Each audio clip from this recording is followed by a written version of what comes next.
Here's what's in your box. First up, your catch and carry trace bag. Inside, you'll find your trace rack, complete with 32 hooks and traces. You'll also use this insulated bag to store your catch. Now, here's your fish harvester and your beach buggy.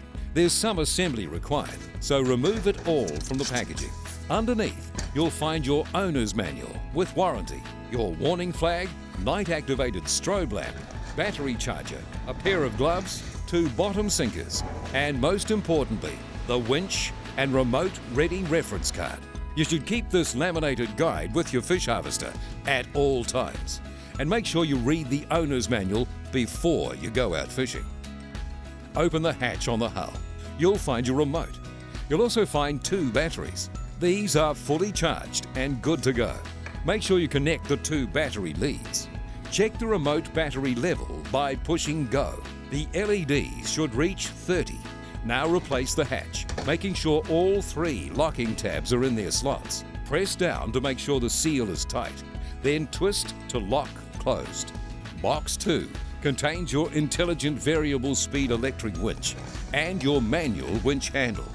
Unbox your winch, then pull out the axle hub to disengage the winch clutch. You can use the manual winch handle to retrieve your fish harvester. You'll need to remember this if you ever forget to recharge your batteries. Remove the handle. Rotate the drum as you push the axle hub back in to engage the winch clutch. Slide your fully charged 3rd battery onto the winch battery mount and strap securely. Connect the terminal. Remove the winch locking pins on your beach buggy. Hook the winch and its battery on, making sure the winch motor is always on your left. Then slide the locking pins back into place. It's time to test the motor. But first, remove the mainline carabiner. Now press the black control button. The winch will start at full speed. Press and hold to slow down. Tap once to stop. Push and hold again to speed up. Now you're ready to pack up and try out your fish harvester as soon as you've read your owner's manual. And make sure you've got your ready reference card. First, use a trial. Find some calm water. Hook up the mainline carabiner. In most situations, you'll connect it to the far left hole of the tailgate. The other holes are for when you compensate for tide and current.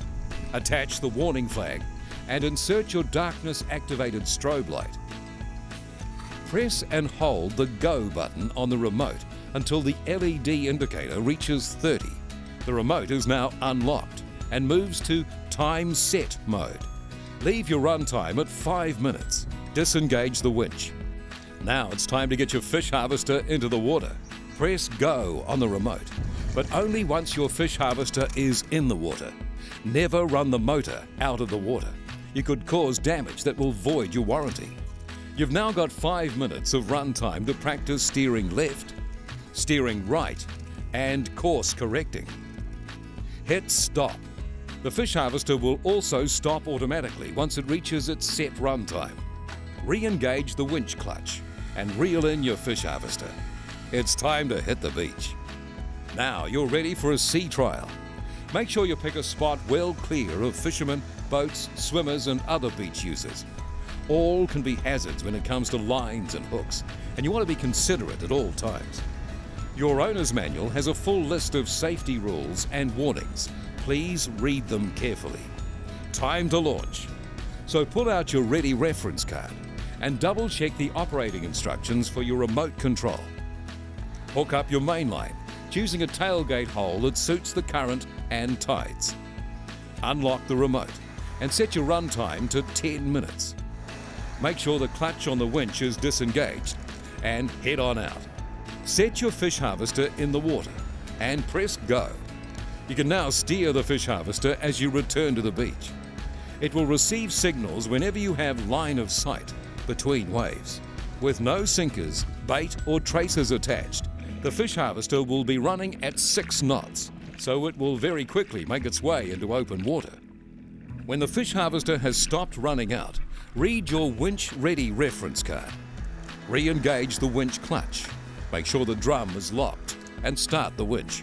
Once you've got the fish harvester back on shore, you can repeat this trial until you feel confident. Now it's time to go fishing. Set up your trace rack. It's time to cut bait. Pick a tough bait, not too soft, and cut thumb-sized strips. There are 32 traces on the rack, but New Zealand fishing regulations only allow 25 baited hooks. Keep the extras as spares, or use them to attach a burley bag. Here's a tip: snapper love dog roll. Now set your run time on your remote and relaunch the fish harvester. Return to your trace rack, steering as you go.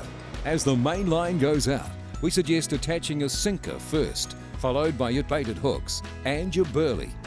And make sure you leave at least 2 stoppers between each trace you clip on.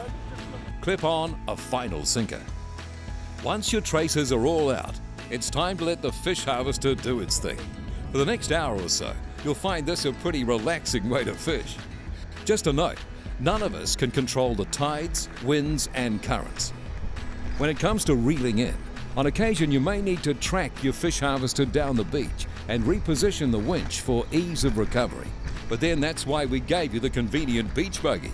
And this is why you have a fish harvester. When it's time to pack up, get into a routine of quickly checking each piece of your gear before stowing it away. Remove the hatch, warning flag and night-activated strobe lamp.